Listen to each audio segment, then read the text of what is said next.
welcome to the Black Ibis Social Club. Yeah, another week here. And today, Fisto decided to not show up because he's got more important things to do. He'll probably talk about it next week. He's out there adding bullet points to his MK Ultra profile, activating himself for whatever the hell he's doing. But tonight, joining me, I got Autumn Christian, right? Autumn is a writer, blogger, I guess, Substacker, but primarily a writer. She has two novels written, Girl Like Bomb and The Crooked God Machine. A bunch of short stories. I'm guessing, if I remember correctly, two short story collections and a bunch of other stories everywhere. And she writes a newsletter blog on Substack called Teaching Robots to Love. It used to be an independent blog, but I think she moved it to Substack a few years ago. But I've been following her for a while. What's up, Autumn? Hey, thanks for having me. I've been looking forward to having you on for a while. I think I started randomly following you on Twitter back on the Twitter before X days on my old account, and I think the reason I followed you is because you posted something about San Diego, and I was like, no, I love San Diego. So that's what actually like, and I'm like, oh, I like writing, and I ended up reading Girl Like Bomb, and I really enjoyed that novel. Um, so tell us about yourself real fast if you want to introduce yourself better than I could. Yeah, I mean, you pretty much covered it. I'm a novelist. I write on Substack. I guess I started on MailChimp, which feels ancient now. But Oh, that's what it was. I remember that now. Yeah. yeah, yeah. Warren Ellis used to text me, I guess, because he was like, "Oh, it's a cute goth girl." And then he told me to start a newsletter. And I'm just like, okay, well, if Warren Ellis tells me to do it, who am I to say no? So that's I how mean, that happened. the guy's a wizard, right? He has, his, has he And then been he do? disappeared. Does he But do yeah. anything anymore? Like, has he done anything anymore? I haven't heard anything about him for a while. No, no, he kind of disappeared after he got canceled. Um, I Oh haven't heard yeah. anything since. Didn't he write that? He wrote a novel, right? Like Jerusalem or something like that. Yeah, he wrote several. Now I can't think of the name of them, but he wrote one that was basically like a European's idea of like a great American novel, which was like pretty funny to read, especially like the Texas part where it's talking about like people carting in like huge stakes. Like I don't know, it's crazy. He wrote. Did he write Crooked Little Vein? Am I thinking of? Yeah, yeah, that one. Okay, okay. I had an ex-girlfriend who was really like she just loved all his stuff, and she always tried to get me to read it. And I think I read Crooked Little Vein, but I don't remember anything from it. Like I was in a bad era at that time, so I don't remember anything. Yeah, I can't tell you much about it either because it's like a dark part of my past, I guess. Right. So you're still a writer, and from what I understand, looking on your Twitter, I mean, I guess X, profile or whatever, you have a new novel coming out, right? That's pretty exciting, right? I hope it's coming out. Yeah, it's still like pending. It's with my agent right now, so Okay, you okay. know how like slow publishing can be. So we'll Yeah, see. yeah, it's pretty. People are like, "Oh, when's your book coming out?" I'm like, "Well, between now and 5 years from now, you know." Um, but yeah, but you've been writing pretty much all your life, right? And you put out Crooked God Machine like when you're pretty young, like 1920, if I'm correct, or am I getting that wrong? Yeah, yeah, I started writing it when I was like 18 or 19, and then I put it out like a couple years later. Right, and then Girl Like Bomb came out a little bit later than that. That's more recent, right? Yeah, I think I was like 27, which seems like a lifetime ago now. But yeah, So why writing? Why get into writing? I mean, why not? It's just something Well, like, I think it was because I started writing like when I was 6, and I didn't really like, you don't really like understand why you do things at that age. But right, like now that I think about it, it was sort of like the only like artistic expression I could do that was like private. And it was like I didn't need any resources. Like you need paper, right? Or like right. a word processor. So it was I feel like when I think about it, because like people were like, why writing? And at the time I'm like, well, it could have been anything really, but I don't think it could have been because it was like, yeah, it was the only thing that I could do that was like secret to me, Right. really. Writing is interesting because it it requires very little material, like, involvement basically, especially if you're not particularly well off or, have money lying around. I mean, like you can get into music, but that stuff is expensive. You gotta freaking Yeah. buy equipment and stuff, and then you need other people most of the time, unless you're like super talented and you're like a freaking Bob Dylan singer-songwriter type dude. Uh, painting. I did a lot of painting when I was young. I even went to school for fine art for a little bit before I decided to bounce. And that the shit's expensive. Like I didn't realize how expensive. I mean, I used to like scrounge money to buy paint and stuff. And recently, I live in outside of Savannah now, and Savannah has a really big art school called SCAD, which is like Savannah College of Art and Design. And I walked into like their art supply store, and the prices for like basic like oil paints and canvas is like quadrupled in the last 20 years since I was like, buying this stuff. And I'm like, holy crap, nobody can who can afford to do this, It's you got to be like rich to like afford canvas to even paint, It's wild. So I Yeah, guess that's writing's the crazy. the poor man's artistic expression, you know? Yeah. Cause yeah, it was like 10 or 15 years ago, I actually dated a guy who like graduated from SCAD. And I remember like he was broke because he was trying to make a living doing fine art. And I remember one day for his birthday, his mom took him to like Marshalls or whatever, those like art stores, and he bought like a single tube of paint for $40. And that was like his birthday gift. I was like, how do you do anything? Yeah. Right, that's what I used to be. I remember like I was like 19 and my mom and dad were like, "Okay, here's $40, $50 to buy go buy a bunch of paint." I'm like, "Cool, man. I can buy a tube of white paint and it's going to be out in like a week if I like go to the studio class. That's crazy. Um your writing, right? From most of what I've read has a horror element to it, right? You seem to be very interested in horror, science fiction, kind of a blend of like, I don't know, psychoactive kind of Twin Peaks like, I don't know the best way to describe it, right? But would you say that's true? Yeah, that's true. I feel like in recent years I'm like trying to move away from horror, but I still think I'm still really like fascinated by like dark stuff. Like even like I feel like Girl Like a Bomb has still has like horror elements in it. And even like when I was with my editor, because like we didn't want this to be like a horror book. Like I had to like scale back a lot of like the scenes because he's like, no, they're too dark. Like No, um I think it absolutely has a horror element to it, you know?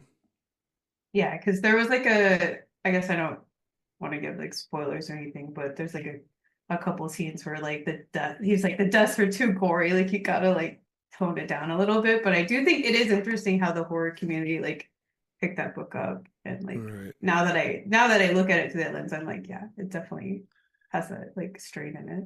Well, it's interesting because I've read some of your short stories, and I read Girl Like Bomb, and it um, has a body horror element to it.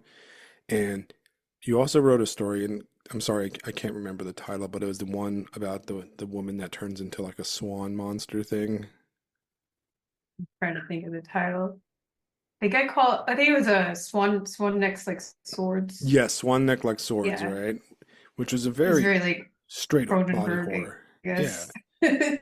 And I've always thought about like I enjoy horror, and it's interesting because my wife also likes horror. She reads a lot of horror, and when it comes to horror, I've noticed that there's a when it comes to like a male female kind of divide when it comes to horror, is I've noticed that women tend to prefer. or tend to write body horror a lot more than men do.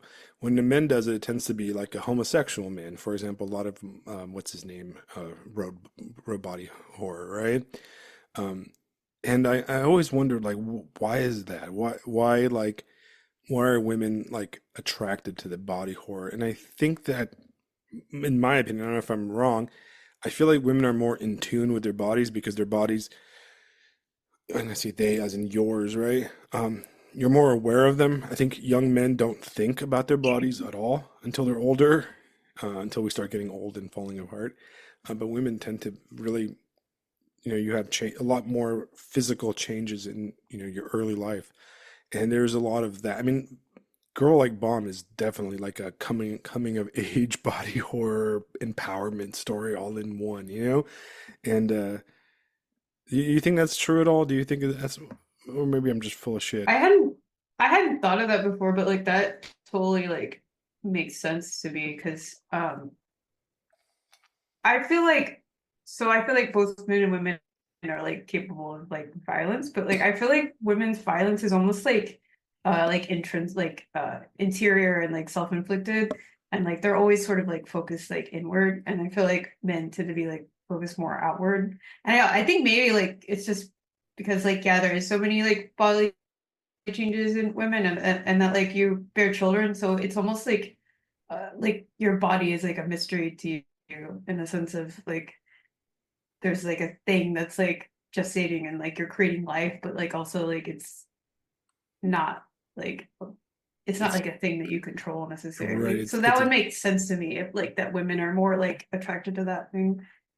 Right. It's terrifying, Like it's in a way like it's the most beautiful thing, but it's also the most terrifying thing. I remember when my wife was pregnant with our daughter, and it was like towards the end of the pregnancy, and I would sit there on the bed and look at her, and I could see like my daughter moving around inside, and like those little lumps would form and stuff, and you're like, oh, that's really cool. But at the same time, somewhere in the back of my head, was like every horror movie with like some chest burster exploding at the same time. It's hard not to jump to that sort of image, right? And I can't imagine. No, and that's probably like where the image came from, right? Because you're like, Right, oh, what if this like beautiful life inside of me was actually like a horrible alien? right. And You you don't know until it comes don't out, know. right?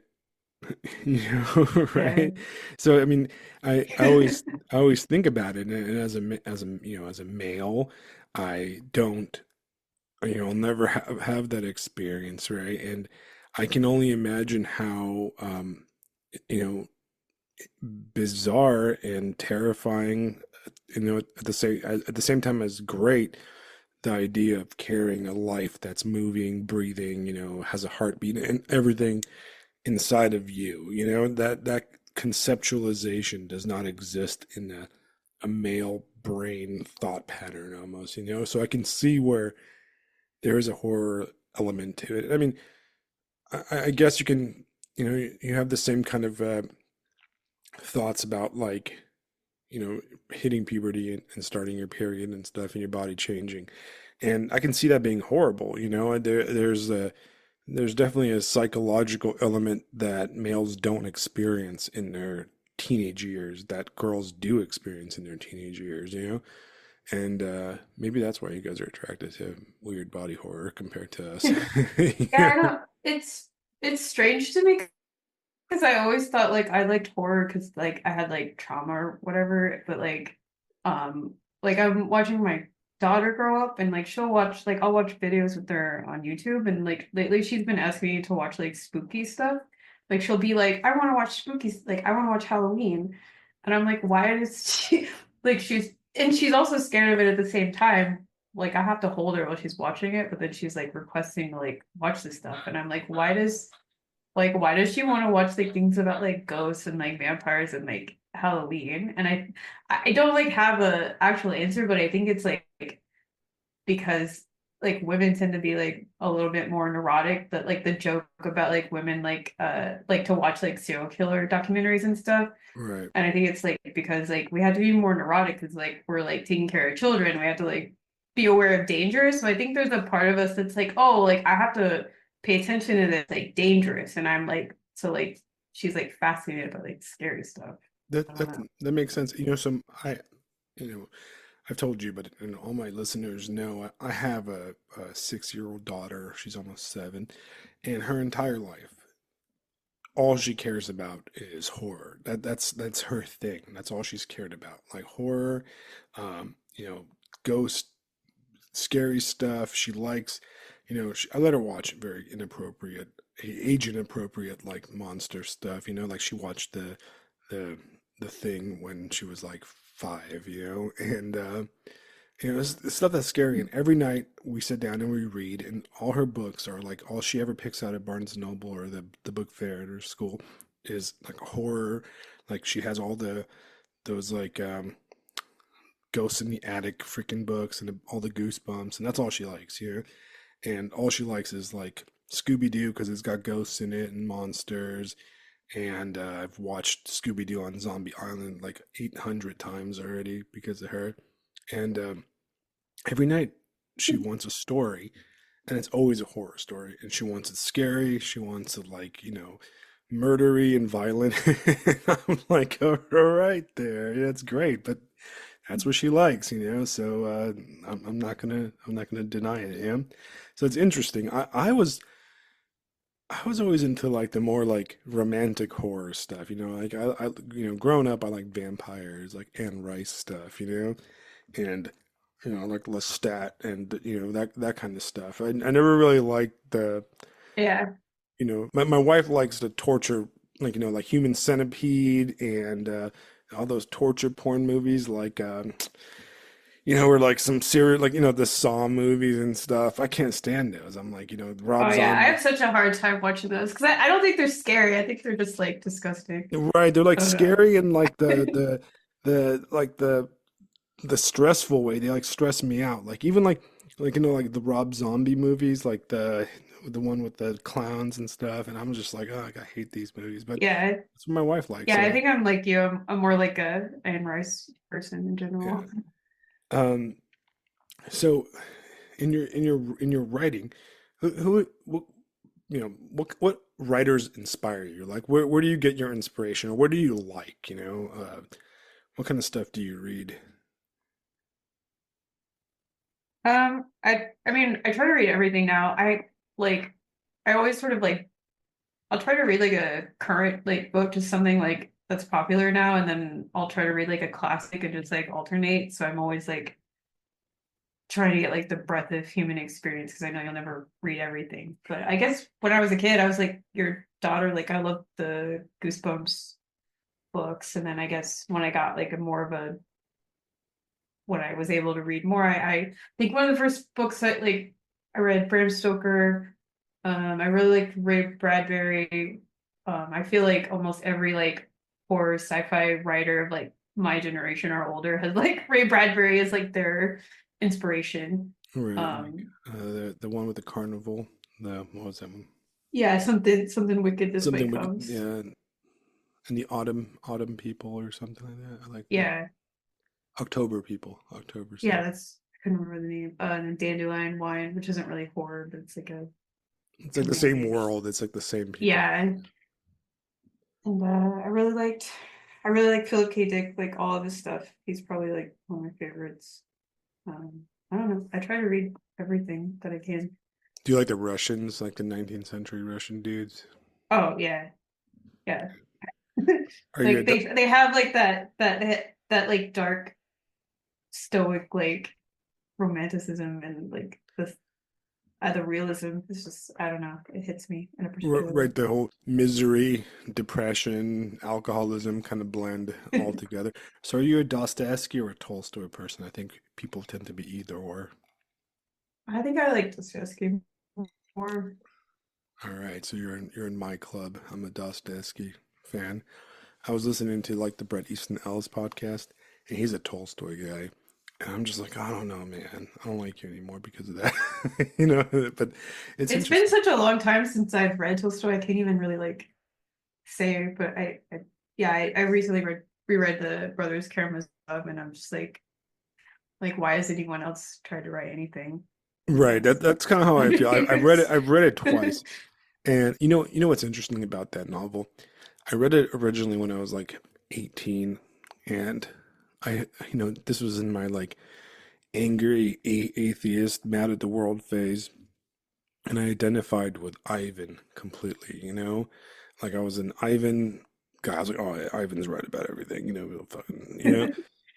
And I reread it a few years ago after my daughter was born, and I was like in a plane, and like I just had this like realization that like, oh my God, I'm like Dimitri, crap, my life. I'm about to turn 40. This was like a few years ago. I'm already 40 now, and I was like, oh my God, I'm Dimitri, and I'm like, I should probably go to church. You know what I mean? And I felt like a completely different like connection to that novel at the second time around. And I wonder if I read it in ten more years, I'll have a different perspective on it.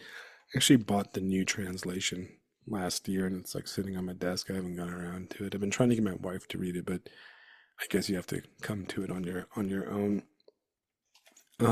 So one thing that, you used to live in San Diego, you've moved around a lot, I've noticed from your Yeah. Substack and everything.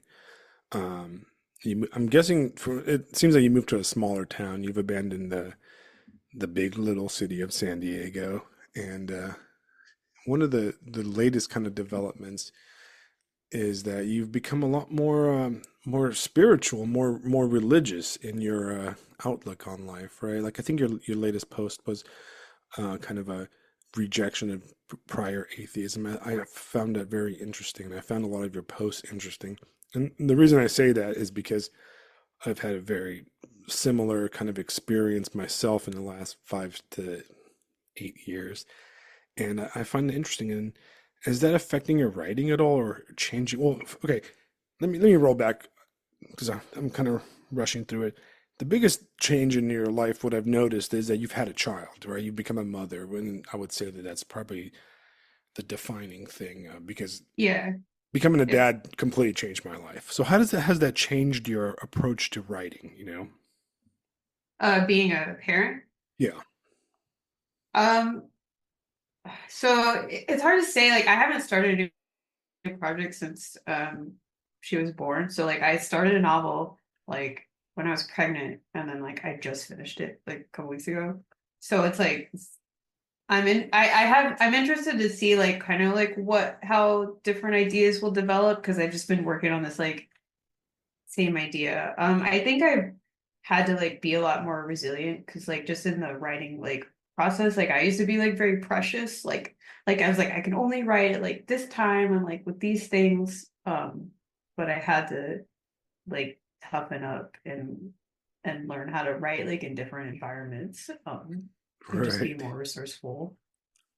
Like, how do you find the time, And I gotta say, it's impressive because, like, I'm a dad, and I, by just default, okay, as a parent, as a father, we spend less time with our kids than mothers do. It's just like, you can't really help it, especially in like, I remember like the first few years of my daughter's life, like she was attached to my wife, like, she would not move anywhere without her. And I feel like I don't have any time to write. And I can imagine, like, uh, a mom having time. Like, when do you sleep? You know what I mean? Like, Yeah. Yeah, I actually was reading an interview. I can't remember the name of the woman, but she got offended because like the interviewer asked her like, "How do you find time to write like as a mom?" And she was like, "You never ask like the male writers that question." I'm like, "Because it's not interesting. Like, let's be real. Like, if a man, it's like you don't ask a dad how he finds time to write. Like, the mom is looking after the kid. Like, that's the end of the story there. right, Like, but yeah, it's like I had the same experience with your wife. Like, she was like completely attached to me. Like, dad did not exist like for the first 2 years. Like, he didn't matter. He didn't matter to her like at all. But you just yeah, I don't know. I just would like nap time or like she would be like sitting in my lap or like I found a gym with a daycare. So like I would go like I would like write in between my like sets in the gym or like on the treadmill. And then I actually moved back to Oklahoma because like family was here. So like her aunt like and her grandma like watch her a lot. So but it's like a lot of like having to just switch up tactics. Like every time she goes through some like developmental leap, I'll have to like change like Everything. how I find the time. Yeah. Right. Like my wife, she when my daughter was born, we decided that we were not gonna do any of that sleep training stuff. And I mean, and this is an issue that like I have a feeling that if I can talk about Brit being like pro all kinds of political stuff and take any Yeah, this side is a politically. But if I talk about child raising and mention like attachment parenting or sleep training or what to feed your kids or whatever, I will get the most haters, the most hateful haters on the face of the planet because there is nothing worse than the internet when it comes except like mom blogs and that kind of stuff. So I will not take any official side on anything, and how you raise your okay. child is It's your It's super okay. contentious, yeah, because it's like nobody wants to think they're messing their kids up, right? So it's Right, like, right.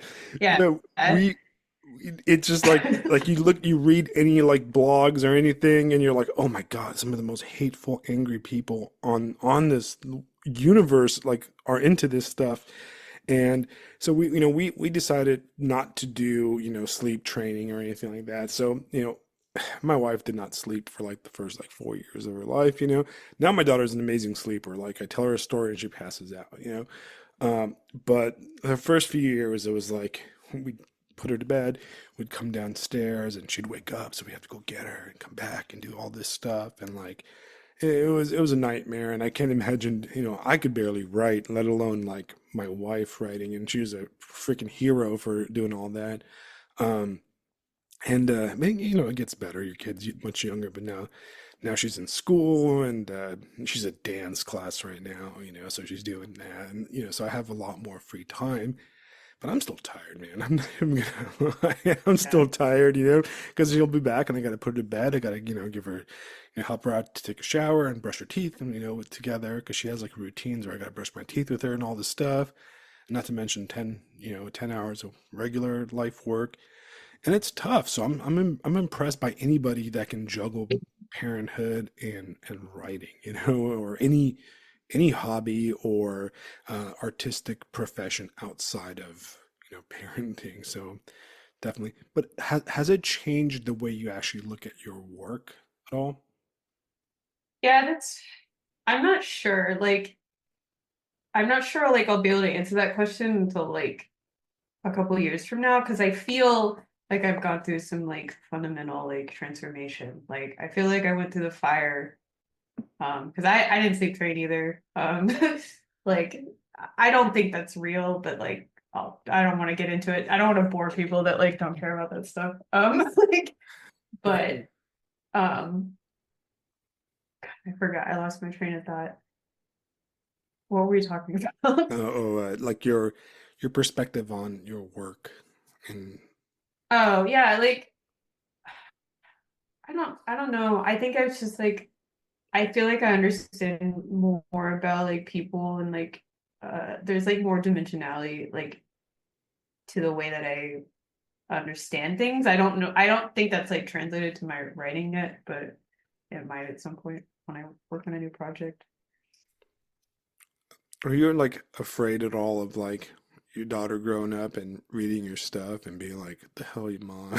Like, what the hell are you writing about here?" um, I don't know.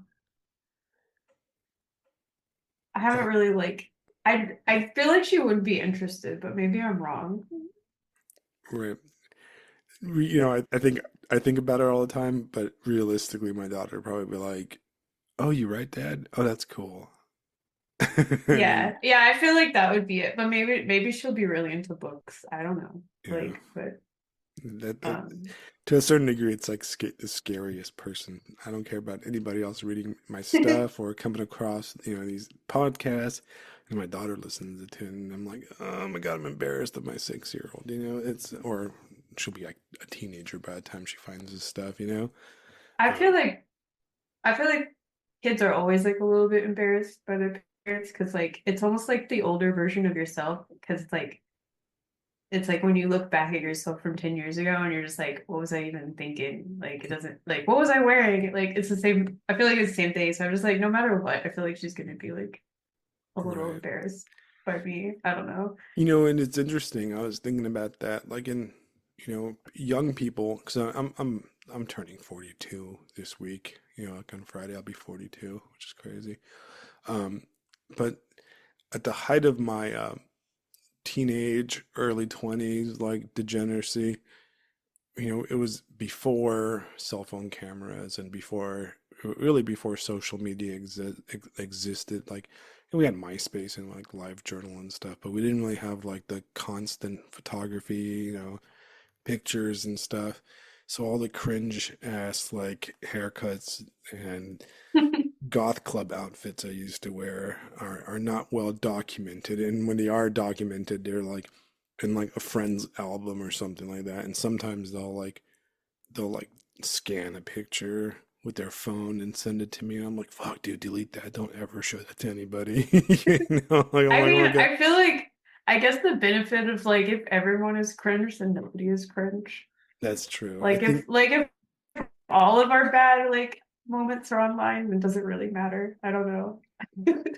right, that's probably like this newer generation, like these Gen Z kids and stuff, and these younger, they're all online from the time they're like 5, doing annoying shit. So like they're all embarrassed, like as a generation, as opposed to, you know, finding people like pictures of me with like a fucking, I had an undercut and I used to dye my hair like blue black all the time, and it was just the most embarrassing shit when I look back at it. And I'm like, oh my God, I went out in public wearing girl pants, and it's just like, oh my God, I'm wearing my girlfriend's pants in every picture, and it's like really bad.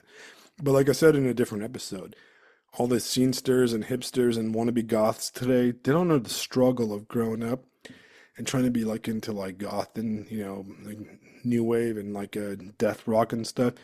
In my generation, where pipes and baggy clothes were like the standard, and the tightest pants you could find were like Jinko jeans, so you had to wear your girlfriend's pants if you wanted tight pants.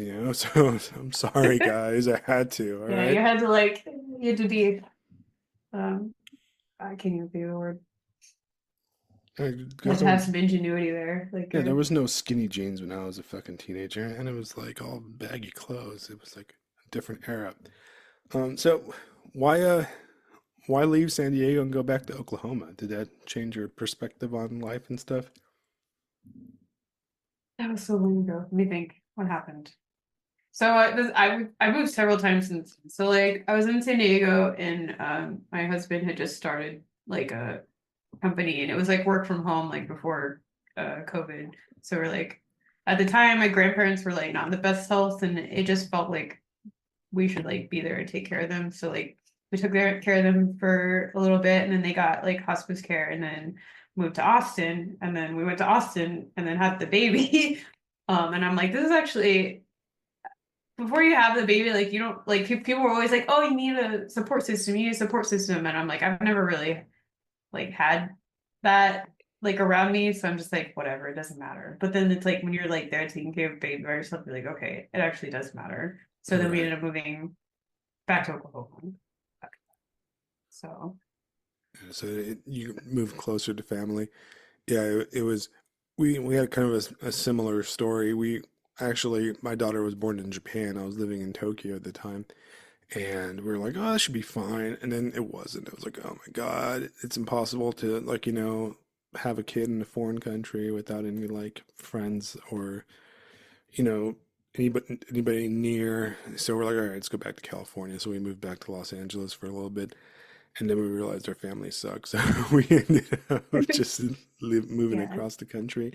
But I loved San Diego. I lived in San Diego for only a brief time, a little bit over a year, and I enjoyed my time in San Diego. I was there in 2016, 2015, 2016 time frame. I lived in University Heights, I don't know if you're familiar with that area. Um, No, no, I can't. I'm Kind of like drawing.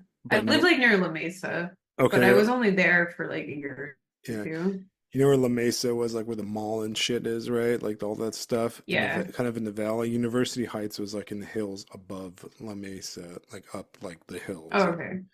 And it was like where like the Lestats coffee shop was, and I lived right across the street from Oh there. yeah, no, I totally went there. That was I like Yeah, that place. and I used to live like in a little apartment right across, and like, I step over bums and shit to go get coffee, and then I go back, step over the same bums to go get coffee, And there's some great bars and stuff, and COVID really fucked that place up, man. Like I don't know, I went there.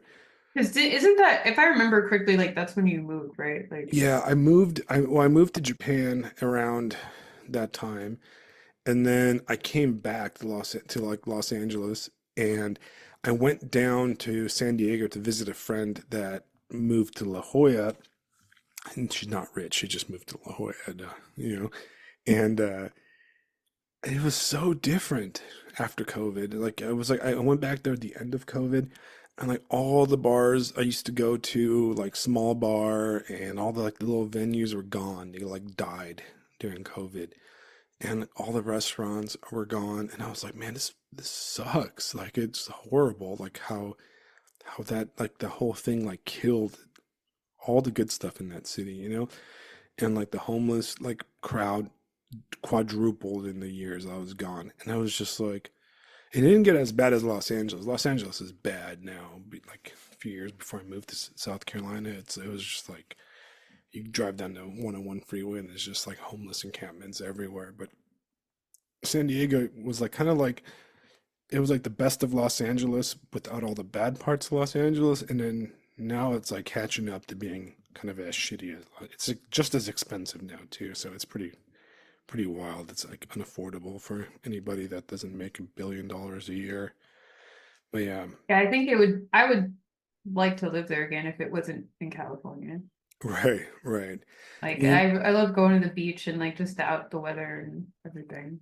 you know what I miss from San Diego? I miss. Did you ever go to Fiesta Island, like the big giant dog beach park thing? Yeah, yeah, I used to take my dogs there. That was my favorite thing. I used to take my dog to Fiesta Island all the time and just let her run around in the water and stuff. And I miss that. I mean, I miss the weather of California. Like, I've been to Oklahoma. When I moved to South Carolina, we drove all, from Los Angeles all the way here, and we stayed in Oklahoma City for one night. And I was surprised how much I liked Oklahoma City. I was like, whoa, this is actually kind of a cool little downtown area, and like it had a really cool vibe. So I got to enjoy Oklahoma for one night. I have a lot of family that decided to make Oklahoma their home, so it seems to be a pretty cool state. Yeah, I think people are like, I don't know what they're expecting, like the hills have eyes or something, the way Right. they talk about it. But yeah, they do have some like decent towns and cities. I mean, some of it's like hills have eyes. There's definitely like cannibals out there that'll eat you. But Isn't you guys have the barbed wire museum? I remember driving by it. Or maybe that's in Arkansas. I don't know. I don't remember that. It might be. I don't I know. don't know. But I thought Oklahoma City was cool. I don't know if I'd live there. It's a little bit too flat for me. I tend to like either oceans or mountains and stuff. I thought the South was going to be like cannibals and like banjos and stuff down here in South Carolina. And I got out of the car and I'm in freaking Orange County. Like it's like golf courses and like rich people. And like I was like, cool. That's not what I expected, man. I expected like, hillbillies and Confederate flags and all this stuff. And it's like bougie rich people and like Yeah, civ everything is like the same now. I think people are expecting some kind of like, I don't know, you know, some that kind of hellhole. I mean, there's hellholes in this country for sure. Like, Oh yeah, just a not little, like Oklahoma City. Yeah. yeah, like Memphis, Tennessee. I drove through that. It's definitely a hellhole. Most of the desert towns in California, like Victorville and Blythe and all those places east of San Diego, are pretty terrifying if you are out there at night. You know what I mean? Like, uh, parts of Los Angeles. You know, to go back to writing, because I know you're kind of in a hurry, and I want to kind of wrap it up. I want to talk about more. One theme you have in your newsletter is kind of your change between like kind of like your self-personification of as an artist, right? There's like an element that artists have artists, and by artists I mean writers, musicians, anybody, as outsiders, as kind of in a way degenerates, where you take a self-destructive kind of view, like drugs and alcohol and like being a bum kind of thing, and suffering, and you kind of write about that a lot, and you've written about it, how like that's an unnecessary kind of mindset that you've learned to kind of leave behind. And I I have a hard time with that, right? And what I mean by I have a hard time is that like I've had my kind of persona, not persona, but self-image of just being a depressed, sad kind of, you know, kind of person, and after getting married and having a child and everything, my self persona kind of clashes with the reality of my life now, because like I'm happy, I'm happy, and sometimes I'm Yeah. unhappy because I'm happy, if that makes sense, right? And I feel, No, yeah, I how do you totally get deal with that. that? Like, how do you like approach that? I wouldn't say it, I like have it perfectly down because I still like I find the idea of suffering like very appealing and like romantic. And I think it is like sort of idolized by a lot of people. And I'm familiar with it. So it's like it's almost like that's something that's like hard to explain to like people that are happy, is that like the depression can be like almost like a comfort blanket. And when you're happy, you're like, this feels weird. Like this is unfamiliar. Like I don't even know if I like it. Like I feel like I should. But I think what I tell myself is like, okay, like as an artist, like what I want to do is to like sort of push the boundaries of like human experience and like to like discover things that haven't been discovered before. And it's like I feel like suffering is like a very like well tread ground. Like just the like the suffering artist, the like depressed, like sad person who like dies alone. Like it's like we already know where that goes. Like there's no mystery there. Like there's nothing to like find or discover. Like even like in myself where I'm like, oh, like I'm being pulled by this like romantic idea of like darkness and chaos, and I have to sort of like smack myself like upside the head and be like, there's nothing there. That is a lie. Like it all just leads to death. Like there's nothing like that you're gonna like sift through all that and find like something like special. Like Right. that's what I tell myself, anyways. Right. It's such an interesting thing, because my wife always picks on me. She's like, damn it, Alex, you're happy in unhappiness, And I'm like, oh, no, but yes, and I feel like guilty, like I feel like I've abandoned, and I'm not, and one thing I noticed, right, over the years is that a lot of the people that I used to know, that I used to think were really, really interesting, um, doing drugs and that kind of stuff, that I used to hang out with, they didn't turn out very well. They didn't create anything interesting. They just kind of died for the most part, Yeah. I had the same, yeah, I know the same, I had the same experience. Yeah. Right. Or they like burnt out and have become like boring, There's that thing about like when you're like 25 and you're going bar hopping every night and just living like that, punk rock bum life, where you're just drinking every night and staying till up till the break of dawn drinking cheap beer. And then eventually you turn 40 and you're just a loser at that point, doing the same exact thing. And there's days when I'm just like, God, I wish I could do that again. I wish I could just not, have to put my daughter to sleep and drive her to school in the morning, and, you know, make breakfast for everybody and come home and cook dinner and that kind of stuff. I just want to like just go on a rager for like fucking 2 weeks like I used to, And Yeah. but then I'm like, no, no, that'd be fucking horrible. You know what I mean? Like, but there's that fear that like, what if I'm not cool? What if I can't write anymore because of that? What if I can't, what if I'm just like the old guy that's talking about back in the day when I used to, you know what I mean?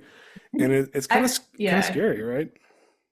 Yeah, I've tried to like because I used to have that like But sorry, my headphones. Can, can you say something real quick? Yeah, I can hear you fine. Okay, okay, you're fine. It's like I used to be one of those writers who like, oh, I can only write like when I'm sad, but I sort of like transitioned out of that. And then when I have friends that talk about it and they're like scared of like being happy because they feel like they can't write, what I explain it is like when I sort of like try to approach it from like I'm I'm like a person, like there's multiple like personas inside of me and I'm the one observing them all and like I can still tap into rage. I can still tap into like deep sadness, but I'm not like lost in them. And I think when you're so it's like I can pull out, I can see what it is. And then it's like, but I think when you're like, oh, I can only write when I'm sad, you're like stuck in the sadness and you can't like see beyond your like perspective. So I do feel like if you can like sort of like retrain yourself to like not be like, oh, when I'm only feeling like an intense negative emotion is like when I'm creative is like you actually like become more creative. Um, because you can like pull in and out of it and like see it like for what it is. Right. That makes sense. And I've noticed in the last maybe 5 years or so, there's a trend in more mainstream literary fiction, even in like indie literary fiction, of autofiction, right? And it seems like the real popular stuff right now is stuff like what's her name's novel that everybody in New York liked for like a minute. Just the whole autofiction trend, or stuff like Delicious Tacos writing about his drinking and sleeping around, Yeah. and what was that girl's name? God, we talked about her like a bunch of times on the podcast.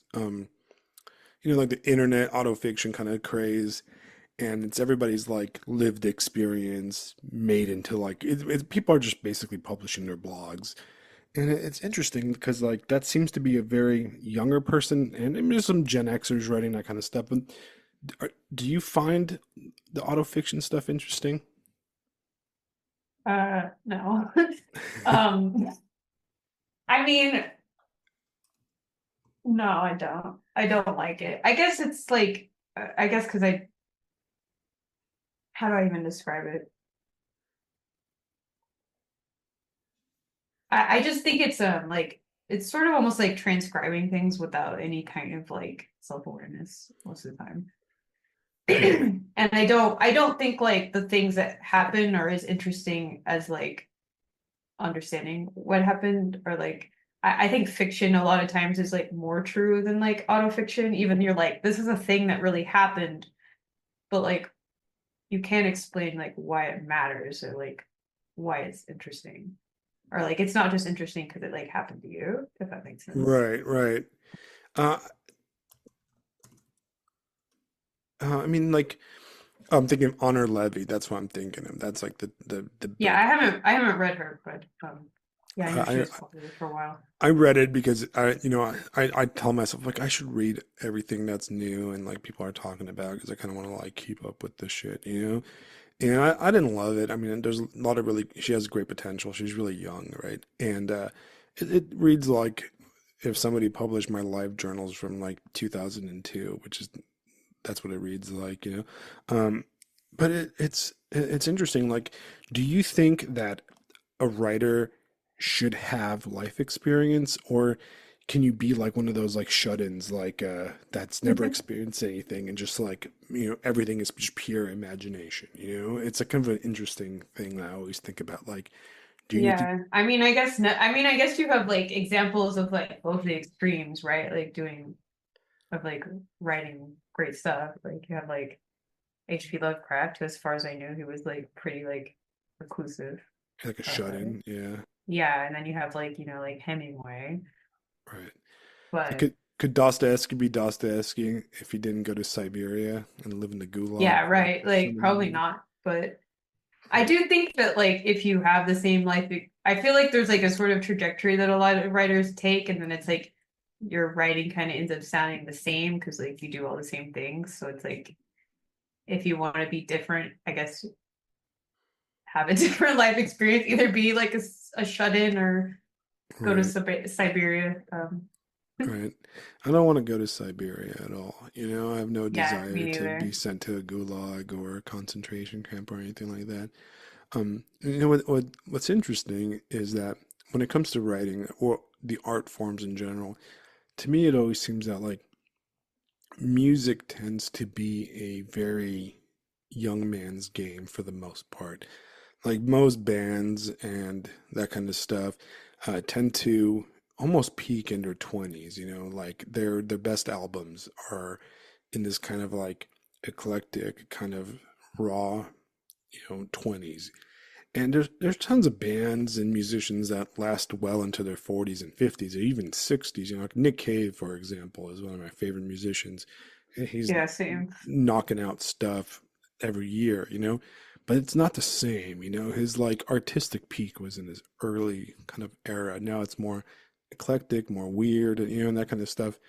But I feel like authors tend to peak in their like 40s and 50s. So maybe novel writing or fiction writing is a middle life kind of genre, like I don't know. That's what I tell myself. It makes me feel Yeah. better. It I makes me think feel it's better.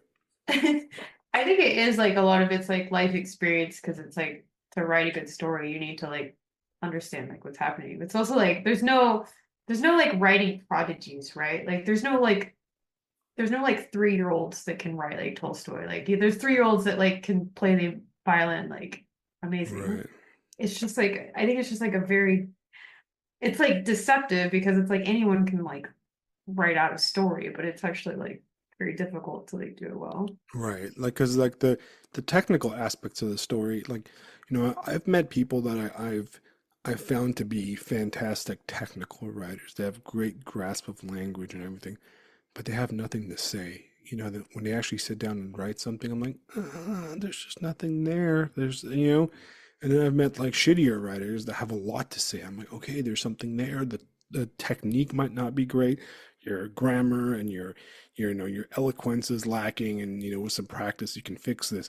But I feel like, if you have nothing to say, it's just not interesting, What you see a lot in genre fiction, you have people writing like fantastic, like technically fantastic, like, but it ends up being like Lovecraftian pastiche or whatever. And it's like, well, you're not saying anything that Lovecraft hasn't said already, or, whoever hasn't said already. So maybe there is something to that. We're gonna run out of time soon. I just want a few more questions for you. You wrote a cool series about monsters on Teach Robots to Love, right? And my favorite one was the one about vampires. I gotta tell you, I'm a fan of vampires, right? I mean, I guess because I was a kid in the '90s, and for younger listeners of the podcast, the '90s was like a vampire era, right? There was that weird Yeah, for like sure. there was okay, so there was that weird like Twilight kind of thing going on in the 2000s or whenever Twilight came out, right? But the real age of vampires, when you saw vampires everywhere, was like the early '90s because you had Anne Rice and you had, even Stephen King wrote the vampire book. Just vampires everywhere. There was a bunch of vampire TV shows, and there's the role playing game that nerds and weirdos might recognize as Vampire the Masquerade, which was like, if you're into Dungeons and Dragons, Vampire the Masquerade people were the next level of weirdness kind of stuff, Oh yeah, I've been to a couple of those like live LARPer things, like the like the masquerade vampire. stuff, and people are playing Yeah. paper scissors rocks, right?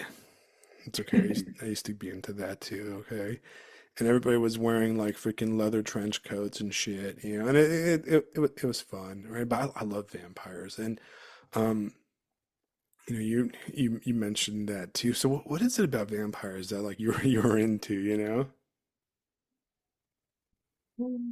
I really wanted to like write like a vampire story. I just haven't found the right time. But yeah, I think I really like the Amrice kind of like vampires. Because they're almost like fallen angels, like in the sense of like they basically have like gone to the edge of existence and they're still like looking for God and like they have all like this power, but it like essentially like amounts to nothing, which is what the where the brooding comes from. I think Right, it's just like a very like interesting like way to like observe like human behavior. right, and I think that's what I liked about him too. The idea of they get the gift of forever youth, immortality, which is something that our culture, our society is obsessed with. Like, I want to be young, I want to be strong, I want to be like this Nietzschean, like demigod kind of thing. But I'm also a disgusting parasite at the same time, and there's nothing beyond this. Like, I'm a dead end. And then if you apply a religious, Christian angle to it, the end is hell, like eternal damnation.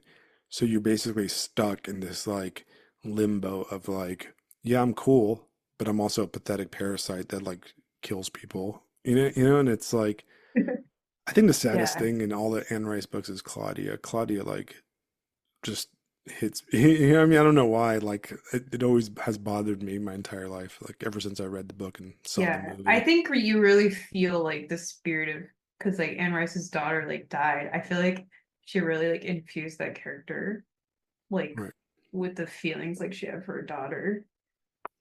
right.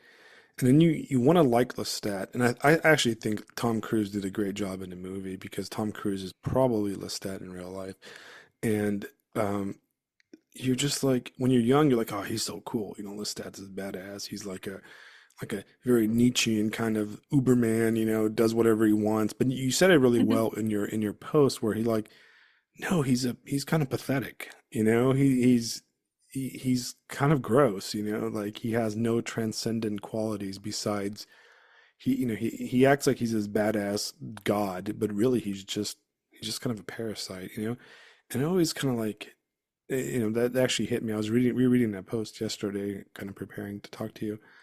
Have you seen the new Nosferatu movie? Yeah. Did you like it?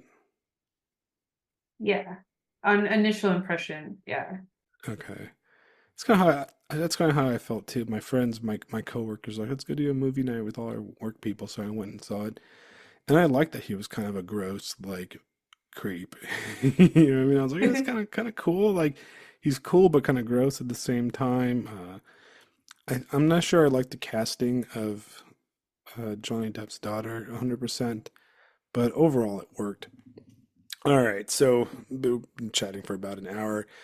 So what's next? You have a book out there getting ready to hopefully come out, right? Yeah. What else can we look forward to from Yeah. Autumn When we're all in the Christian? nursing home, you'll be able to read it.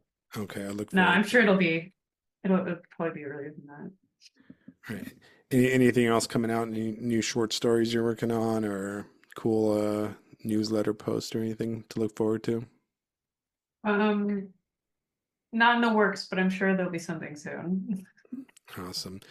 Well, guys, back home, thank you for listening. Autumn, thank you very much for joining us. Yeah, If thank you. I really recommend you guys read Girl Like Bomb. I haven't read The Crooked God Machine, but I bought it, so it's pending, sitting around on my Kindle. Go ahead and uh, follow Autumn on Substack. It's Teach Robots to Love. Some of the best like newsletter writing on that website, in my opinion. And purchase her books. She's got two short story collections, which are really good. And you got stuff all over the place, right? There's like links everywhere. There's a lot. You have a lot of writing Yeah, out there. I'm pretty active on Twitter. I need to like aggregate everything, but I have a couple links on there that just kind of shows like highlights.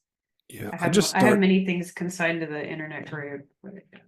I just started posting again on Twitter. I haven't. I used to have an account that was pretty big, and it had like I think I had like 10,000 followers and stuff, and it was like many years. I made it like pretty early on, and I went to Europe, and I was like, I'm going to turn it off because I'm tired of my life being sucked away by Twitter. And then like I forgot to activate it, and like it got deleted permanently. And like I was like, oh man. So then for like a year and a half, I just didn't bother making a new one. And I was like, I should probably make a new one just because I want to talk to people on there. And now I'm back on it, but I don't really like it anymore. I don't really like Twitter. It just I don't. It feels like it sucks away your life. It's just like Yeah, I like it comes and goes whether or not I like it or not. I It's like only the like town. It's like the town square. It's like you walk out and you're like, "Is anything going on that's interesting?" Like, no, yeah, it's a town square, but a town where everybody's a schizophrenic, and it's just like everybody's okay. like yelling and throwing shit at each other, and it's just like tiresome sometimes. And sometimes I'm in the mood for it because I'm like masochistic, but other times I'm just like, ugh, I just want to delete it again. All right, Autumn, thank you for coming on. I really Yeah, appreciate it. thanks. Yeah, Big sorry fan we of didn't have much yours. time, but No, it's okay. You know what? Like, I understand, right? Like, I knock out these podcasts in between, when my daughter's at her dance class and all this stuff. So it allows me to. Today, my dogs have been really quiet. Usually, the dogs become guests on the podcast because they bust into the room and they're jumping on the yeah, bed. mine too. They're So being polite today. I'm surprised that no dogs or my cat hasn't jumped on the desk and knocked over all my glasses and stuff. But anyways, thank you. And for listeners at home, go ahead and please like, share, subscribe, and all that fun stuff. Next week, we're going to be doing an episode where it's going to be just me and Fisto. I told you guys that, once every 2 months, we're going to do just a Alex and Fisto kind of conversation because you guys seem to really like that for some freaking reason. So we're going to go ahead and do that. And if you are listening right now before the next recording, go ahead and shoot me a message if you have anything you guys want me to talk about or, kind of discuss. That's not annoying drama. I'm tired of annoying drama, even though we tend to get sucked into it all the time. But otherwise, support writers like Autumn because that's what we're really here for is to like have these great conversations. And Autumn, once again, thank you for joining us in this episode. Okay, I really Yeah, thanks appreciate for it. having me. All right, good night, guys.